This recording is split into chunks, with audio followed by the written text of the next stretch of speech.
Saya Maria Magdalena Utoboro dengan NIM 2103020113 kelas 1C Program Studi Administrasi Bisnis Fakultas Ilmu Sosial dan Ilmu Politik Universitas Nusa Cendana Kupang. Di sini saya akan menjelaskan materi yang telah saya review di buku sosiologi yang berjudul Introduction to Sociology Theory. Buku ini ditulis oleh seorang penulis yang bernama Michael Dillon, diterbitkan pada tahun 2014 dengan tebal buku 587 halaman. B. Tentang buku. Selamat datang di Sosiologi Teori Pengantar. Tampak tidak biasa untuk memulai buku teori dengan kutipan tentang hal lain, tetapi justru teori sosiologi dengan luasnya konsep atau ide analitis sangat cocok untuk menerangi, meskipun teori menurut definisi adalah abstrak yang menggambarkan kekayaan teori sosiologi dengan menekankan kepraktisannya, relevansi, penerapan, dan penjelasannya dengan kehidupan sehari-hari. Kepada para ahli utama yang dengan tulisannya dan kerangka konseptualnya menginformasikan pemikiran sosiologi dalam buku tersebut. Isi buku. Bab 1, Karl Marx, Ekspansi Kapitalisme. Ketika Anda mendengarkan nama Karl Marx, tergoda untuk bertanya-tanya mengapa Anda harus belajar ide-ide Karl Marx. Kapitalisme sebagai ketimpangan yang terstruktur, tetapi sementara banyak orang menikmati berbagai macam barang konsumsi yang tersedia, Karl Marx menekankan ketidaksetaraan yang melekat dalam kapitalisme. Kapitalisme adalah salah satu cara berorganisasi produksi dalam rangka memenuhi kebutuhan dan keberadaan kita manusia. Cara produksi yang mencirikan organisasi masyarakat kita dari perspektif sejarah yang panjang. Kapitalisme bukan satu-satunya cara produksi yang dikenali masyarakat Eropa pada abad pertengahan. Misalnya dicirikan oleh metode feodal, memiliki tanggung jawab untuk kesejahteraan sehari-hari para budak dan keluarga mereka. Teori sejarah Marx. Marx memahami sejarah sebagai ekspansi yang progresif dalam kekuatan materi atau ekonomi dalam masyarakat, yaitu kemajuan yang dibuat oleh masyarakat dalam mengatur produksi material mereka. Dan teori Marx sering disebut sebagai teori sejarah materialisme karena ia berfokus pada kondisi material, yaitu ekonomi dalam kehidupan masyarakat dan bagaimana ingin menentukan struktur sosial dan hubungan kapitalisme minoritas, kapitalisme berjuis yang memiliki dan memonopoli alat produksi untuk mendapatkan keuntungan. Materialisme dialektik. Bagi Marx, sejarah tidak berjalan mulus. Setiap zaman ekonomi historis, masyarakat, feodalisme, kapitalisme didirikan oleh ketegangan antar kontradiksi yang mengubah muncul hanya ketika kontradiksi-kontradiksi ini dengan kekuatan-kekuatan dan hubungan sosial yang mereproduksi kontradiksi disingkapkan dan dihancurkan melalui revolusi sosial. Revolusi adalah kekuatan pendorong sejarah. Pandangan Marx tentang sejarah menekankan bahwa cipta manusia kondisi ekonomi di tempat pada saat sejarah tertentu menimbulkan ekonomi dan praktik sosial. Superstruktur kapitalis. Marx menyoroti bahwa institusi lain dalam masyarakat tidak terikat langsung dengan pasar ekonomi, juga mempromosikan kapitalis ideologi. Dia berpendapat bahwa karena institusi sosial dalam masyarakat kapitalis berkembang dengan cara-cara yang kompatibel dengan kapitalisme mereka yang melayani kepentingan ekonomi berjuis.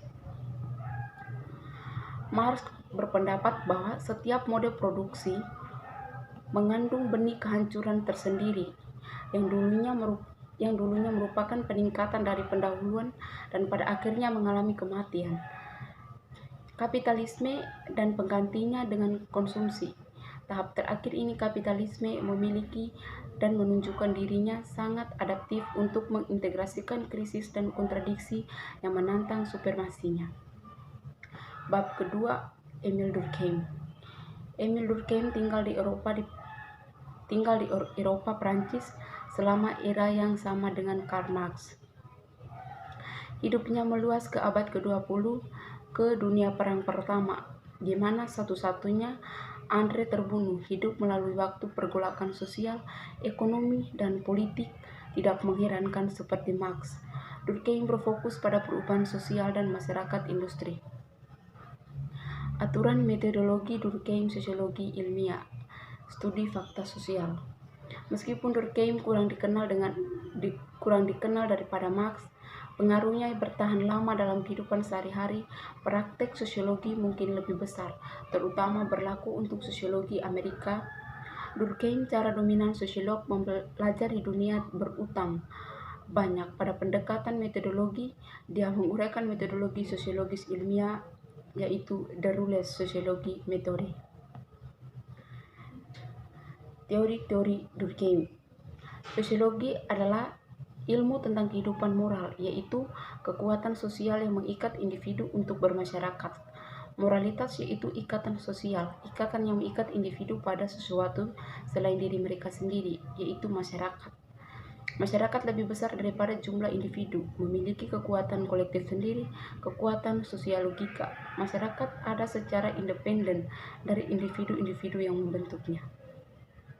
Metode sosiologi, perlakuan fakta sosial sebagai benda fakta sosial objektif, kekuatan kolektif yang membatasi cara bertindak, berpikir, dan perasaan dalam bermasyarakat dapat dipelajari secara bermasyarakat. Solidaritas organik, ciri ikatan tumpang tindih, karakteristik tradisional homogen masyarakat. Bab yang ketiga, Max Weber. Max Weber banyak berbicara tentang struktur kapitalisme dan ketidaksetaraan, tetapi tidak seperti Marx, Weber juga menaruh banyak perhatian pada motivasi budaya dan non-ekonomi yang mendasari tindakan sosial seperti Durkheim. Weber banyak menulis tentang agama budaya, subjektif dan pandangan dunia yang dimunculkan oleh agama-agama tertentu pada titik tertentu dalam sejarah dan bagaimana mereka diterjemahkan ke dalam praktik institusional, bukan dengan membandingkan agama besar dunia seperti Kristen, Yudaisme kuno dan Islam dan semua yang berpusat pada Tuhan, agama, dan Konfusianisme, Hindusianisme, dan Buddha yang menegaskan sebuah impersonal dan kekuatan kosmosentris. Bab keempat, Talcott Parsons dan Robert Merton. Talcott Parsons adalah sosok yang menjulang tinggi dalam sosiologi Amerika, meskipun namanya kurang sering tinggi di kelas sosial. Hari ini dibandingkan dengan beberapa dekade yang lalu, pengaruhnya terhadap perkembangan sosiologi Amerika sangat besar. Robert Merton. Di antara banyak para sosiolog yang berpengaruh, yang belajar dan bekerja sama dengan Parsons, Robert Merton paling kuat menentang teori Parsons yang digeneralisasikan. Merton malah menekankan nilai dari apa yang disebutnya teori tentang menengah. Dia dengan cermat menjelaskan teori sosiologi mengacu pada konsepsi yang saling berhubungan secara logis yang terbatas dan sederhana dalam ruang lingkup kita bersama.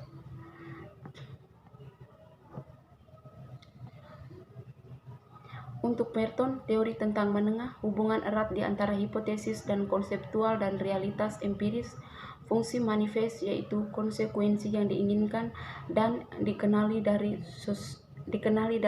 sosial tertentu, fenomena penyimpangan yaitu ketegangan antara tujuan budaya dan caranya yang dilembagakan menuju pencapaian mereka.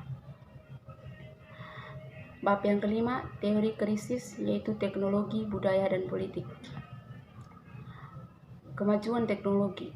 Meskipun sangat berbeda pra-internet, masyarakat di mana Horkheimer dan Adorno menulis analisis mereka terhadap teknologi dan budaya yang sangat aplikatif saat mengingatkan meluasnya teknologi dalam kehidupan kita, menyadari bahwa teknologi sangat penting untuk memastikan efisiensi dalam pencapaian tujuan yang jelas sebagian besar perangkat teknologi atas kegiatan kita sehari-hari.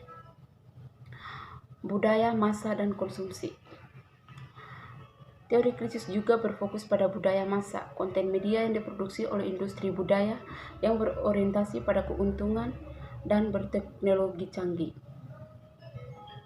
Mendidik masyarakat, membuat permisa mendapatkan informasi yang baik tentang politik dan peristiwa dunia yang memberikan mereka hiburan yang akan meningkatkan dan bukannya merendahkan intelektual dan budaya mereka dan pemahaman psikologis mereka tentang kondisi manusia.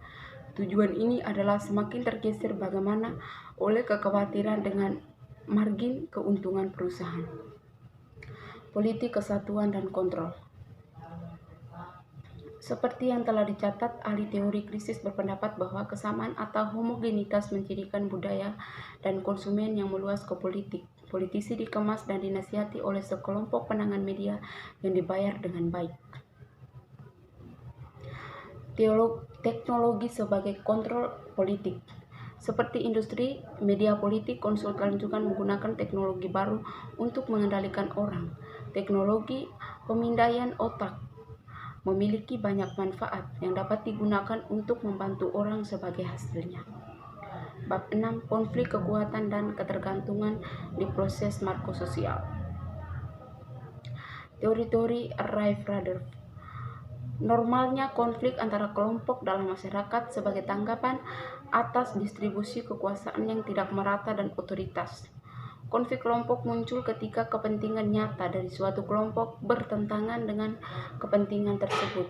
Dari lain, konflik antara kelompok diatur secara institusional dalam masyarakat industri yang demokratis. Teori kritis memiliki pembaca kecil di dunia berbahasa Inggris sampai pada tahun 1970 dan ahli teori Eropa lainnya dari generasi itu terutama Louis Althusser, George Lucas, dan Antonio Gramsci semua secara intelektual berhutang budi kepada Karl Marx, tetapi tidak dapat diakses oleh penutur bahasa Inggris, yaitu penonton dekade yang sama ini melihat nilai-nilai bersama dalam mengarahkan tindakan sosial. Konflik kelompok dapat berfungsi untuk menghasilkan perubahan sosial yang dihasilkan oleh kelembagaan resolusi. Dalam masyarakat kontemporer, mobilitas pekerjaan dan keberadaan banyak pekerjaan, kelompok dan kelompok ekonomi merusak penerapan pemahaman Marx tentang konflik kelas terpolarasi. Bab ke-7. Pertukaran jaringan dan rasional teori pilihan. Teori pertukaran. Marx berfokus pada hubungan pertukaran ekonomi dan tingkat makro. Para ahli teori selanjutnya mengalihkan perhatian untuk mencakup banyak bentuk peraturan sosiologi non-ekonomi menjadikan hubungan antara pribadi dan kelompok. Teori jaringan pertukaran. Bagaimana ketidakseimbangan kekuasaan berdampak pada perkembangan kepercayaan adalah salah satu pertanyaan yang dieksplorasi oleh sosiolog kontemporer yang menguraikan pendekatan psikologi sosial untuk mempelajari jaringan pertukaran sosial. Studi tentang jaringan pertukaran sangat berhutang budi para sosial pertukaran teori Ricard yang secara luas diakui untuk mengembangkan model pertukaran individu untuk membuatnya berlaku tidak hanya untuk angkat dua dan kelompok kecil, tetapi untuk unit sosial yang lebih besar. Teori pilihan rasional. Semua teori yang berfokus pada pertukaran memproyeksikan pemahaman dan utilitarian atau kepentingan pribadi tertentu tentang individu dan hubungan sosial lainnya. Menghubungkan mikro dan perilaku makroekonomi menjadi pendukung utama untuk sosiolog.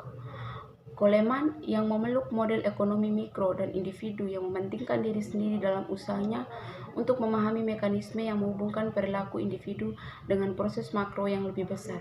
Goleman menawarkan teori sosial berdasarkan tindakan yang bertujuan untuk individu. Sekian dan terima kasih.